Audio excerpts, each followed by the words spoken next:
Olá, que bom termos de novo a sua companhia. Você está em mais um episódio de Seed by Seed. É Teologia do Corpo, uma sementinha a cada semana.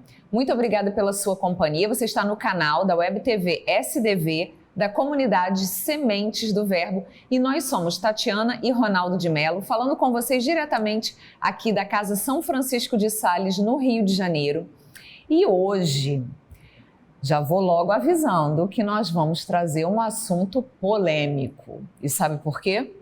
Você que tem acompanhado a gente, e se você não está acompanhando, procura na playlist Teologia do Corpo Seed by Seed, aqui do canal, para você ir seguindo com a gente esse percurso na Teologia do Corpo de São João Paulo II.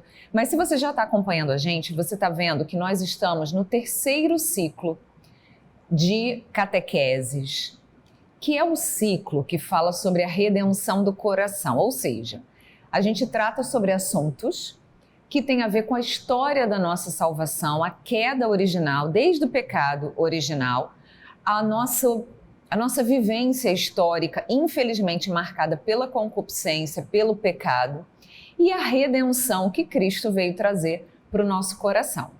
Então, se a gente está falando de concupiscência, de pecado, refletindo sobre a nossa vida, sobre as nossas más inclinações, sobre as tentações que a gente sofre, é claro que de vez em quando vai ter que ter algum assunto polêmico. E hoje é o dia. Hoje nós vamos tratar sobre o domínio do outro. Você já vai entender, porque eu quero trazer para vocês essa passagem de Gênesis, capítulo 3, é logo depois da narração do pecado original.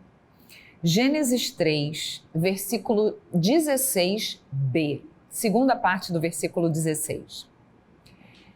Teu desejo te impelirá ao teu marido e ele te dominará. Vamos falar sobre o domínio. Não só o domínio do homem sobre a mulher, mas o domínio do outro de uma forma geral. Nesse trecho, Deus se dirige à mulher. O trecho começa com a mulher, ele disse, então é Deus falando com a mulher. Mas, na verdade, a gente pode pensar sempre na relação mútua entre homem e mulher. E esse vai ser o assunto do nosso programa de hoje. Eu queria que você já fosse começando a pensar nessa questão da dominação, porque vai ser o nosso tema de hoje. E quando a gente pensa no domínio, talvez possa vir na nossa mente apenas a questão do domínio sexual, vamos dizer assim. Porque, como a gente vê no início da narrativa da criação do homem e da mulher, toda aquela questão que acontece com eles após o pecado original, após o momento em que eles desobedecem a Deus e eles percebem que estão nus, a partir daquele momento tem um toque, tem uma característica muito marcante no que diz respeito à sexualidade, tanto masculina quanto feminina, tanto que eles identificam que estão nus e buscam se proteger. Esse se proteger já indica uma forma de se proteger desse domínio de um sobre o outro, porque o estado deles era exatamente o mesmo de antes do pecado. E antes do pecado, não havia preocupação em que eles dominassem um ao outro, porque havia uma comunhão perfeita. Então é interessante a gente pensar nesse primeiro momento, nessa primeira realidade, quando a gente pensa em dominar, que indica não só a característica do domínio do outro na sua realidade sexual, mas uma vasta gama de características que envolvem o relacionamento entre o homem e entre a mulher, enquanto esposo e esposa, mas entre o homem e a mulher enquanto criaturas de Deus, enquanto pessoas, enquanto seres humanos, aqueles que se colocam vamos dizer assim, na presença de Deus enquanto Criador. Além disso, essas relações do homem e da mulher ficam sujeitas ao domínio em vários outros sentidos, no sentido de masculinidade, feminilidade, tanto de um lado para o outro, né?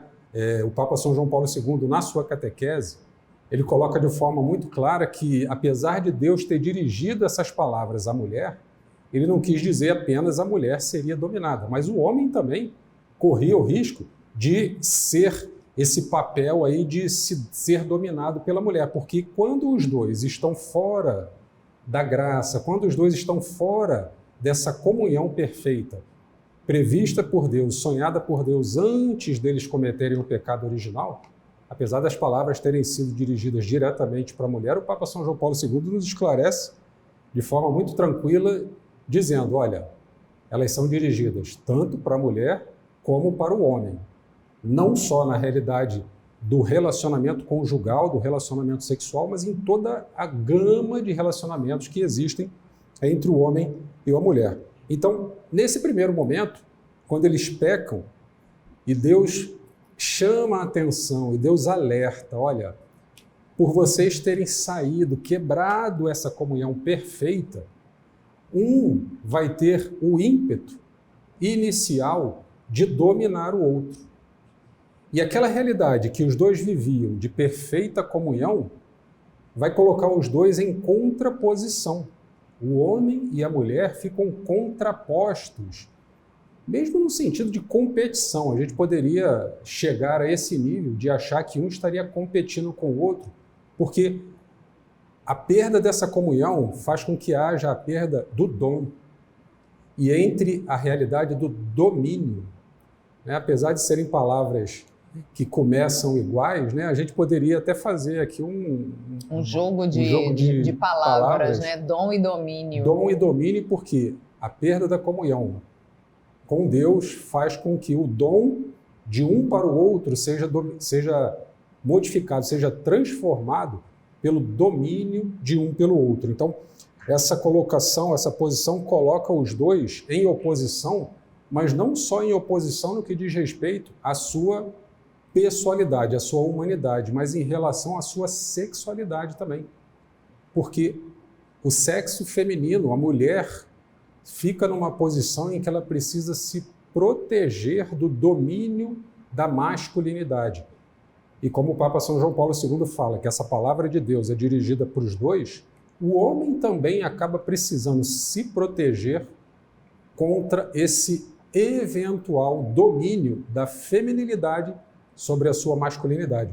Então é importante que a gente perceba que toda essa gama de relacionamentos perpassa essa quebra de comunhão no domínio do outro.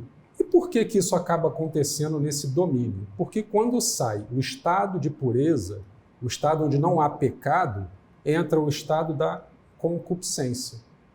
E aqui se faz presente aquela tríplice concupiscência que a gente já mencionou em alguns estudos e que a gente vai aprofundar em encontros mais para frente, mas aquela tríplice concupiscência que é muito forte a partir do pecado original na nossa vida, que é a concupiscência da carne, a concupiscência dos olhos e a concupiscência da riqueza. E quando a gente pensa aqui na concupiscência da riqueza, não estamos falando apenas das questões materiais de valor financeiro, né? Dinheiro, ouro, prata, mas a gente está falando no sentido de dominar o outro enquanto um objeto. Então, concupiscência da carne. Um olha para o outro, não vê mais uma pessoa, vê apenas a parte material, desvinculando a realidade física da realidade espiritual. A concupiscência dos olhos, porque é através dos olhos, e a gente já meditou isso em encontros passados, naquela passagem que Jesus fala, aquele que olhar para uma mulher com desejo libidinoso, então veja, o nosso olho, nosso olhar já desvirtuando, contrapondo o homem à mulher e contrapondo a mulher ao homem. Porque a partir do momento em que a gente quebra essa unidade com Deus e a concupiscência faz parte da nossa vida, a gente deixa de olhar para o outro enquanto pessoa e o nosso olhar é malicioso. Prestem só atenção como a gente pensa num corpo masculino e num corpo feminino dignamente protegidos, né, contra o nosso olhar. Você pode pensar a partir de uma pessoa completamente vestida, com roupas até o punho e calça comprida, um vestido até os pés. Então, a pessoa só está com o rosto fora, as mãos e os pés. Mantendo a dignidade dessa pessoa, para que os nossos olhos não olhem essa pessoa como um objeto, como um desejo libidinoso, se você vai diminuindo a quantidade de roupa dessa pessoa, a quantidade de material, de pano que vai protegendo, mantendo a dignidade dessa pessoa, mantendo a mínima dignidade dessa pessoa, a gente vai chegar num vestuário ou numa roupa que vai proteger invariavelmente os órgãos genitais, seja do homem e seja da mulher. Justamente porque foi esse o ponto que contrapôs o homem e a mulher quando eles pecaram, porque foi exatamente neste momento, a gente até, se fosse fazer uma brincadeira, Adão e Eva não perceberam que estavam descalços. Eles não perceberam que estavam sem boné, sem chapéu, não perceberam que estavam sem luva ou até sem camisa, mas eles perceberam que estavam nus. E toda vez que a gente faz essa percepção da nudez, a gente acaba levando a nossa genitalidade, fazendo essa grande confusão e essa grande contraposição quando a gente vai pensar na sexualidade masculina e na sexualidade feminina. Então, essa quebra dessa contraposição, apesar dela colocar homem e mulher, masculinidade e feminilidade, um contrapostos ao outro, ela não impede que essa comunhão aconteça. Porque o pecado, mesmo se fazendo ali presente, naquela realidade, ele não vai permitir que a comunhão dos dois aconteça. Mas para isso eles vão precisar fazer um grande exercício, vamos dizer assim, um grande exercício de vencer, ultrapassar essa contraposição para que os dois possam estar efetivamente se olhando enquanto pessoa. Então esse domínio da nossa realidade decaída, da nossa realidade pecadora, apesar dessa contraposição inicial, essa contraposição não vai permitir que a nossa união e a nossa comunhão aconteça. Basta pensar na realidade do matrimônio. Quando o homem e a mulher se unem em matrimônio, eles fazem acontecer, eles realizam essa comunhão.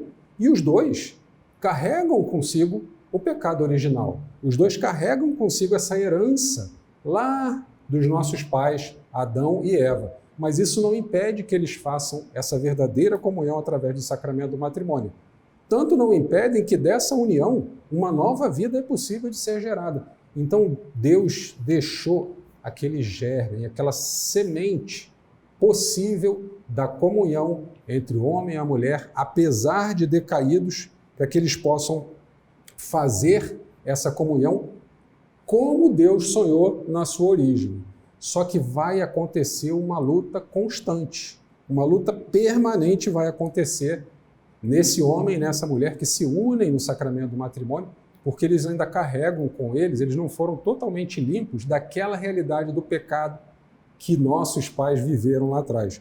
Então, esse domínio sobre o outro não muda essencialmente essa realidade dessa relação interpessoal.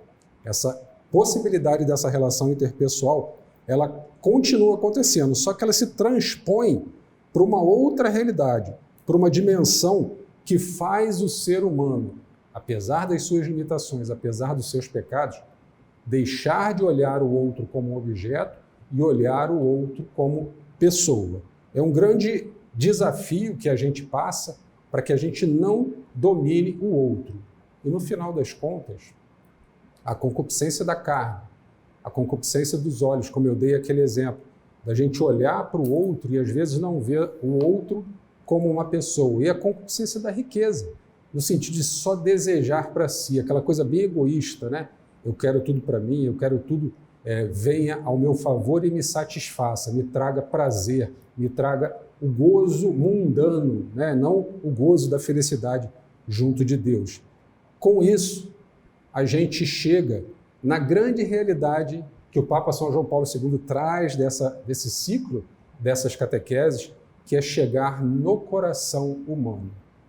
Porque é a partir desse coração humano transformado, tendo consciência de que ele ainda carrega aquela limitação que não permite que ele veja plenamente a pessoa enquanto pessoa. Mas é a partir dele que a gente começa a fazer essa transformação para que a nossa comunhão seja uma comunhão daquela forma como foi sonhada por Deus entre o homem e a mulher em todas as suas relações, seja na sua relação conjugal, seja nos nossos mais diversos relacionamentos. E aí eu gostaria de conversar com você.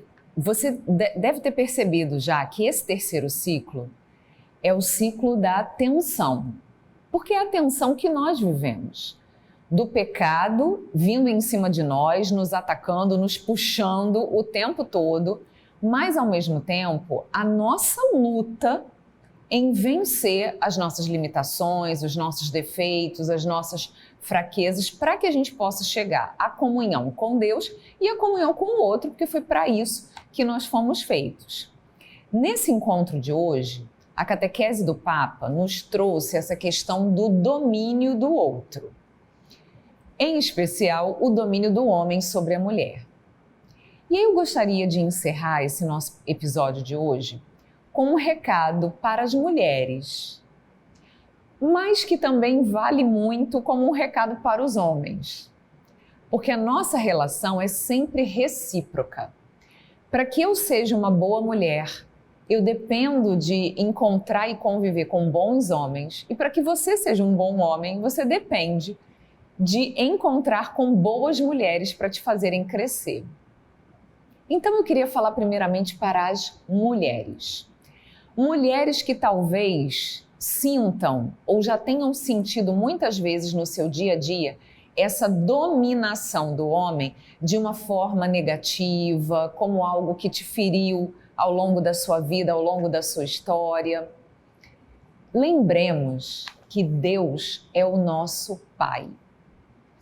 Talvez um pai que na Terra talvez você nunca tenha tido, talvez a sua experiência, a sua memória do que é ter um pai talvez seja muito ruim por uma carência ou pela violência, pela indiferença, o descaso.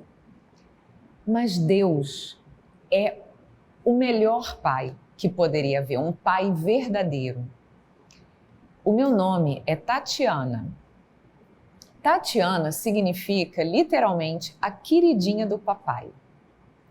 E eu sinto isso muito na minha vida, que Deus cuida de mim e me carrega no colo como se eu fosse um bebezinho. E Ele é o meu pai, que me protege de tudo. E eu posso ficar tranquila, porque eu sei que o meu pai cuida de mim. O seu pai também cuida de você. A gente tem visto cada vez mais uma sociedade, famílias crescendo sem a figura do pai, daquele homem, daquele protetor, provedor, que cuida, protege, que não deixa nada faltar. Talvez ele tenha faltado na sua vida. Nós vemos muitos casos de mulheres que têm raiva dos homens, que fazem essa contraposição que São João Paulo II já tinha falado, quase que uma competição, que vivenciam esse domínio da pior maneira possível. Talvez você tenha sofrido ou sofra com isso ainda na sua vida. Nós vivemos nessa luta constante contra o mal e contra o pecado. E pela redenção na cruz de Cristo, nós podemos nos libertar disso. Nós podemos ser livres para vivermos a nossa feminilidade. Temos visto crescentemente casos, em especial, de homossexualidade, por exemplo, feminina. Porque talvez o que tenha faltado na nossa vida tenha sido uma figura masculina tão boa, mas tão boa, que tenha despertado em nós o melhor do nosso ser mulher. Os homens não são nossos inimigos. Ainda que durante a nossa vida a gente tenha encontrado com alguns que tenham nos atacado direta ou indiretamente. Se nós, homens e mulheres, soubermos e procurarmos trabalhar sempre em cooperação para sermos aquilo para o qual Deus nos criou. Um auxiliando o outro a ser cada vez melhor. E aí eu queria falar para os homens também. Homens, nos ajudem a sermos boas mulheres. Nos protejam, nos guardem. E assim, um ajudando o outro, como a gente pode crescer e como a gente pode vencer com Cristo, com a redenção que Cristo veio nos trazer nessa luta constante no nosso coração, para que nós possamos ser o plano original de Deus, para que nós possamos nos tornar aquilo que verdadeiramente Deus nos criou para ser. Olha para a sua vida, olha para a tua história, e eu tenho certeza que você vai reconhecer quantas vezes Deus te livrou, te protegeu e te guardou. Se entregue a Ele, Ele é o nosso bom Pai. Como aquela menininha que veste o vestidinho de princesa e vai se apresentar para o pai e pergunta: pai, eu tô bonita? E Deus sempre vai te dizer: você é a minha princesa, é a menina dos meus olhos, literalmente, você é a menina dos olhos de Deus. Que esse domínio positivo que Deus tem sobre as nossas vidas, porque Ele é o nosso Senhor e o nosso Salvador, nos ajude a curar as feridas do nosso coração, caso nós, tanto homens como mulheres, toda vez que a gente quis dominar o outro, ou toda vez que a gente sentiu o peso de alguma opressão, que o senhorio de Deus sobre as nossas vidas possa nos curar de todas essas mazelas e todas essas marcas e cicatrizes que o pecado deixou em nós. Olha para a sua história, olha para a sua beleza, se olha no espelho hoje e se reconheça como um filho e uma filha amada desse Deus. Faça da sua vida um dom para que você não sinta a necessidade de dominar ninguém e nem se sinta dominado pelo peso da opressão do pecado dos outros. A gente quer agradecer muito pela sua companhia e espera que essa reflexão possa te ajudar um pouquinho a ser um homem e uma mulher mais de Deus.